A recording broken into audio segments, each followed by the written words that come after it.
জয়পুরের জঙ্গল। হ্যাঁ, আজকের ভিডিওটা শুরু করলাম এখান থেকেই, কারণ এতক্ষণ রাস্তার দুপাশে শুধু কংক্রিটের দেওয়াল, গাড়ির শব্দ, শহরের ধুলো, মন যেন কিছুই অনুভব করছিল না। কিন্তু জয়পুর ফরেস্টে ঢুকতেই সব বদলে গেল। সারি সারি বড় বড় শাল গাছ, গাছের মাথাগুলো যেন আকাশকে ছুঁয়ে আছে। আর সেই গাছের ফাঁক দিয়ে সূর্যের আলো এসে পড়েছে রাস্তায়। আলো আর ছায়ার এমন খেলা যেন প্রকৃতি নিজেই একটা সিনেমা বানিয়ে রেখেছে। আজ আমাদের গন্তব্য পশ্চিমবঙ্গের অন্যতম সুন্দর পর্যটনস্থল পুরুলিয়া। আমরা মোট 5 জন যাচ্ছি দুটো বাইক নিয়ে। একটা বাইকে আমি আর আমার বন্ধু চন্দন, বাইক রাইড করছে চন্দন, আর অন্য একটা বাইকে আছেন এক দাদা, তার স্ত্রী ও মেয়ে। 5 জনের এই ছোট্ট টিম, কিন্তু স্বপ্নটা একটু বড়, প্রকৃতির মাঝে কিছুটা সময় কাটানো। জয়পুরের এই জঙ্গলে ঢুকতেই মনে হলো প্রকৃতি যেন ফিসফিস করে বলছে, এবার তোকে আমার সৌন্দর্য মনের মেমোরি কার্ডে স্টোর করতে হবে, কারণ ফোনে স্টোরেজে তো সবটা তুই ধরে রাখতে পারবি না। আর সত্যিই তো, ক্যামেরা যতই ভালো হোক, এই বাতাসের স্পর্শ, এই গাছের গন্ধ, এই নীরবতার শব্দ, সবটা কি কখনো রেকর্ড করা যায়? তাই কিছুটা ফোনে আর বাকিটা মনের মেমোরি কার্ডে স্টোর করতে করতে আমরা এগিয়ে চললাম পুরুলিয়ার পথে। দুপাশে শুধু সবুজের ঘেরাটোপ, রাস্তার উপর সূর্যের আলো আর ছায়ার নকশা। আর আমাদের 5 জনের এই ছোট্ট যাত্রা শুধু পুরুলিয়া পৌঁছানোর জন্য নয়, বরং এই পথের প্রতিটা মুহূর্ত অনুভব করার জন্য। চলুন আপনাদেরকেও সঙ্গে নিয়ে এগিয়ে চলি পুরুলিয়ার পথে।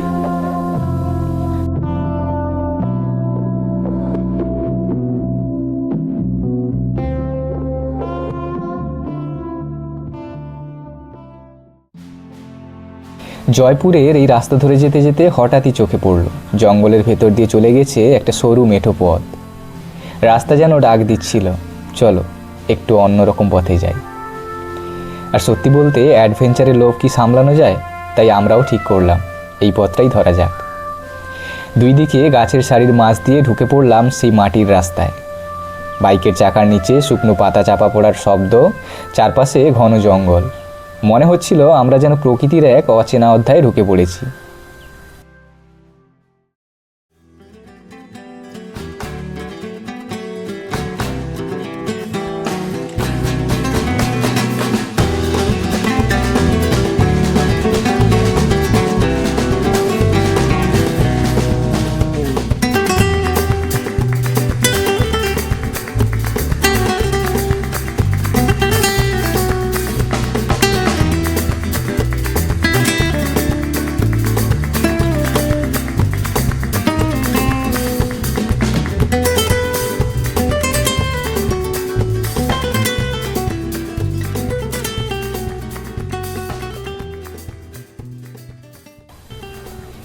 জয়পুর পেরিয়ে বিষ্ণুপুর হয়ে এখন আমরা এসে পৌঁছেছি শিবডাঙ্গা।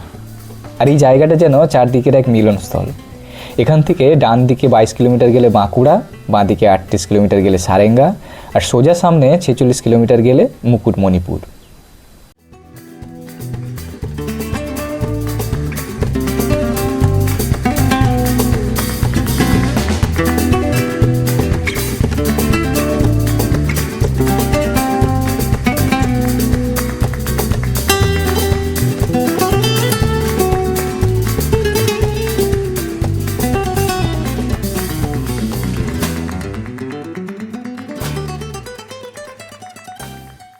এবার রাস্তার পাশে তাকালেই চোখে পড়ছে লাল মাটি, মাঝে মাঝে ধানের ক্ষেত।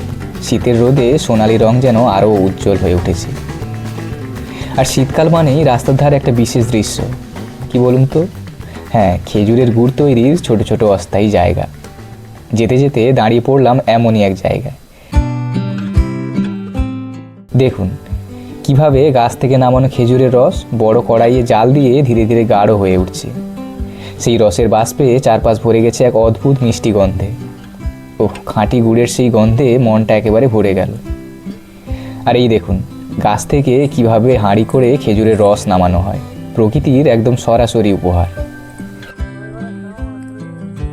জানেন এখানে খেজুরের গুড়ের দাম কত? মাত্র 100 টাকা কেজি। নেওয়ার খুব ইচ্ছা ছিল, কিন্তু সামনে এতটা পথ বাইকে বইতে হবে সেই ভেবে আর নেওয়া হলো না। তবে আপনারা যদি এই পথে আসেন, অবশ্যই এমন জায়গা থেকে খাঁটি খেজুরের গুড় কিনে নিতে পারেন। এই পথ শুধু পাহাড়ে যাওয়ার রাস্তা নয়, এই পথ গ্রাম বাংলার সরলতা, প্রকৃতির মিষ্টতা আর মানুষের পরিশ্রমের গল্পও বলে। আমরা আবারও এগিয়ে চললাম সবুজের বুক চিরে লাল মাটির দেশে। যেতে যেতে সামনে একটা ব্রিজ পড়লো। ব্রিজের উপর দাঁড়িয়ে নিচে তাকাতেই দেখা গেল একটা শান্ত নদী বয়ে যাচ্ছে। পুরুলিয়া যাওয়ার পথে এই প্রথম কোনো নদীর দেখা পেলাম। জল খুব বেশি নেই, চওড়া বালির বুক, মাঝে সরু জলধারা। নদীর নামটা যদিও আমার জানা নেই, তবুও সেই মুহূর্তটা মনের মধ্যে গেঁথে রইল। রাস্তার পাশে এবার চোখে পড়ছে এখানকার স্থানীয় মানুষরা গবাদি পশু নিয়ে মাঠে যাচ্ছে। আরও কিছুটা এগোতেই আবারও একটা নদী সামনে এলো। এই নদীটাও পাথুরে আর জল খুবই কম, তবুও তার নিজের আলাদা একটা সৌন্দর্য আছে। এবার রাস্তার দুপাশে চোখে পড়ছে সোনালি ধানের ক্ষেত। শীতের রোদে ধানগুলো যেন ঝিকমিক করছে, দেখতে সত্যিই অপূর্ব লাগছে। আর পথের দুপাশে দেখা মিলছে এখানকার আদিবাসী সম্প্রদায়ের মানুষের সেই ঐতিহ্যপূর্ণ মাটির বাড়িগুলো। রঙিন দেওয়াল, টালির ছাউনি, মাটির উঠোন, এই বাড়িগুলোই যেন এই ভূমির আসল পরিচয়।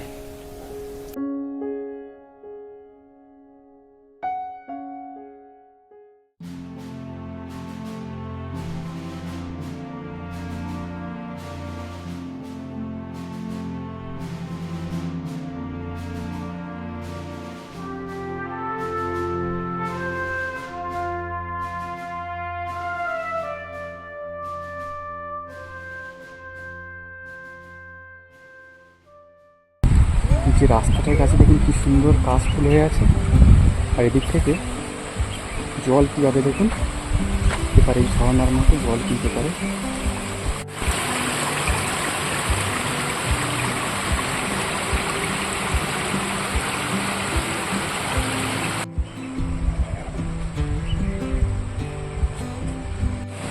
তো আমরা কিন্তু ওই যে রাস্তাটা দেখছেন ওই রাস্তা ধরেই কিন্তু আমরা আমাদের যে ডেস্টিনেশনের দিকে যাচ্ছিলাম। আমরা পুরুলিয়ার যে অযোধ্যা পাহাড়ের কাছাকাছি যে আমরা হোটেলে থাকবো সেই হোটেলের দিকেই যাচ্ছিলাম। আর যাওয়ার পথে দেখুন এখানে কি সুন্দর এই জল, এখানে দেখুন একবারে ঝর্ণার মতো।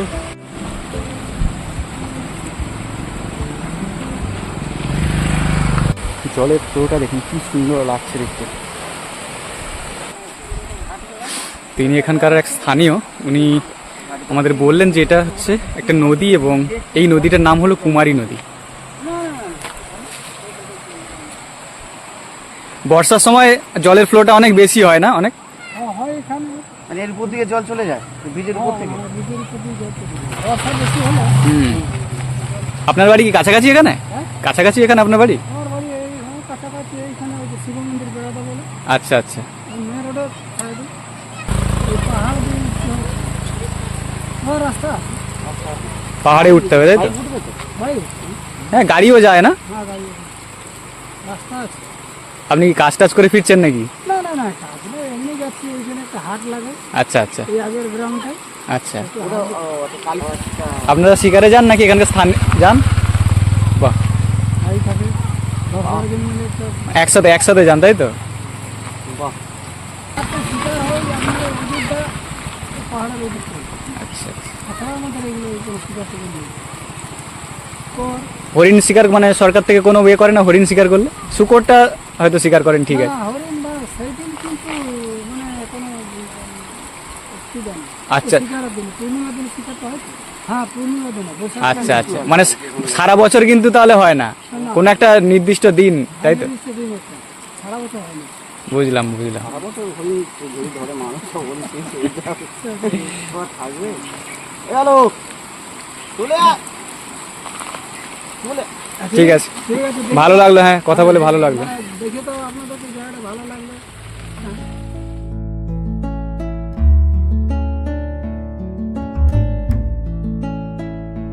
সত্যি বলতে কি, এতক্ষণ প্রকৃতির যে সৌন্দর্য চোখে পড়ছিল তা ভাষায় প্রকাশ করা গেলেও কিন্তু এবার যা দেখছি তার ভাষায় প্রকাশ করার মতো নয়, এটা শুধু অনুভব করার।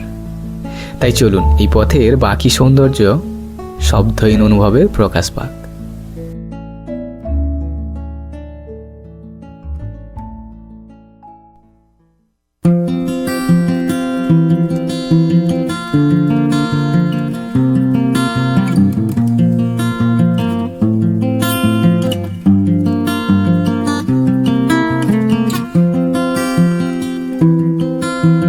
এটা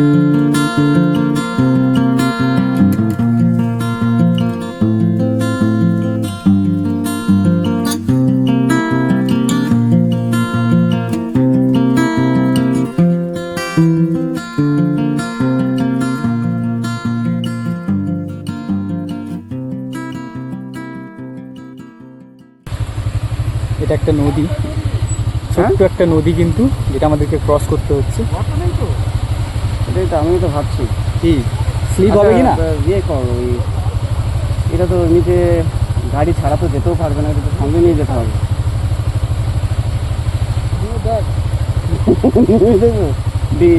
এই বাবা, গাড়ি টেনে বেরোতে হবে না।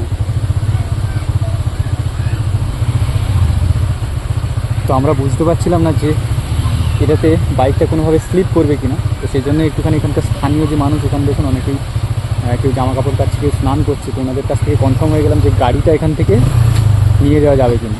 তো ওনারা বললেন হ্যাঁ, গাড়িটা নিয়ে যাওয়া যাবে। ঠিক আছে, ক্রস করছি।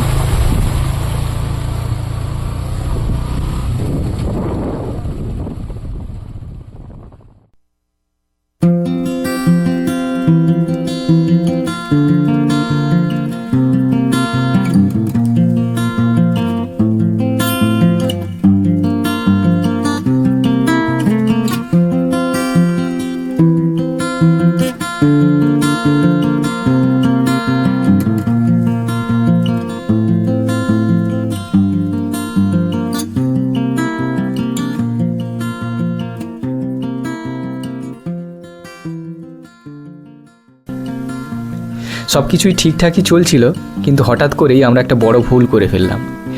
কী সেই ভুল, সেটা বাকি ভিডিওটুকু দেখলেই আপনারা বুঝতে পারবেন।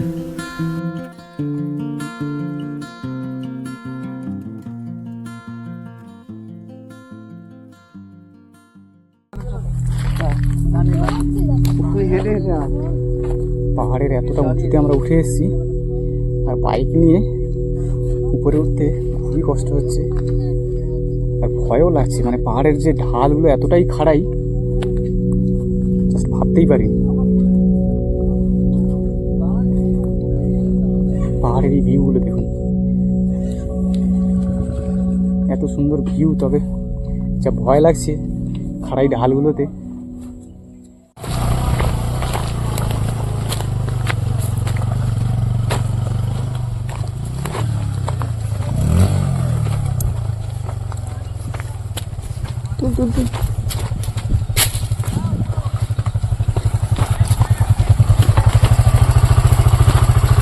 ধরে আছে, আমি ধরে আছি।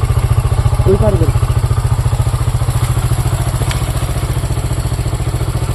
গাড়ি যাবে না তো?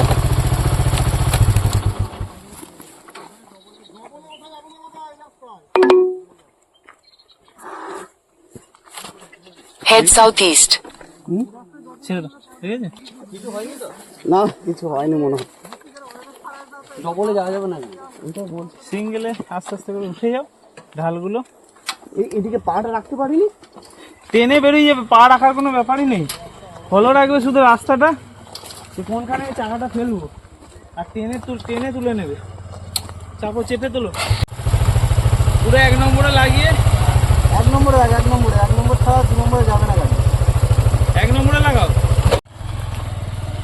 জানি না আমরা ভুল রাস্তা দিয়ে চলে এসেছি কি না, কারণ এই রাস্তাটা খুবই টাফ, একবারই অফ রোড বলতে পারেন। বাইক নিয়ে তো কোনোভাবে ওঠাই যাচ্ছে না। যে খাড়াই যে ঢালগুলো, এ দেখুন হেঁটে হেঁটে যাচ্ছি, দুজন কোনোভাবে উঠতেই পারছি না।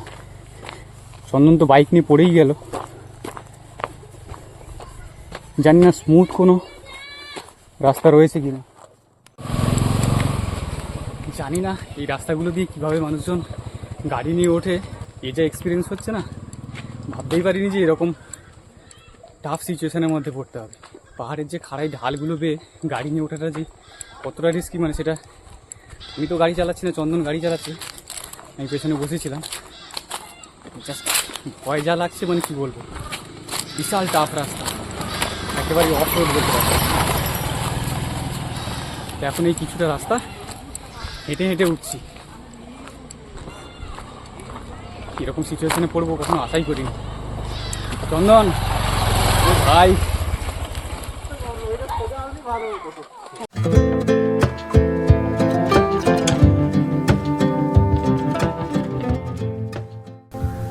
আসলে এই রাস্তায় ঢোকার মুখেই একটা বোর্ডে লেখা ছিল এটা একটা ভিলেজ রোড, কিন্তু আমরা সেটা খেয়াল করিনি। শুধুমাত্র গুগল ম্যাপ দেখে ভেবেছিলাম এটা একটা শর্টকাট রাস্তা হবে, আর সেই ভেবেই ঢুকে পড়েছিলাম এই রাস্তায়, আর তারপরেই বাকিটা ইতিহাস। সত্যি বলতে সেই টাফ সিচুয়েশনের পুরোটা ক্যামেরা বন্দি করতে পারিনি, কারণ ফোনও পড়ে যাওয়ার ভয় ছিল। একদিকে ভয় আর আরেকদিকে রোমাঞ্চ, ভয়ঙ্কর সুন্দর এক মিশ্র অভিজ্ঞতা।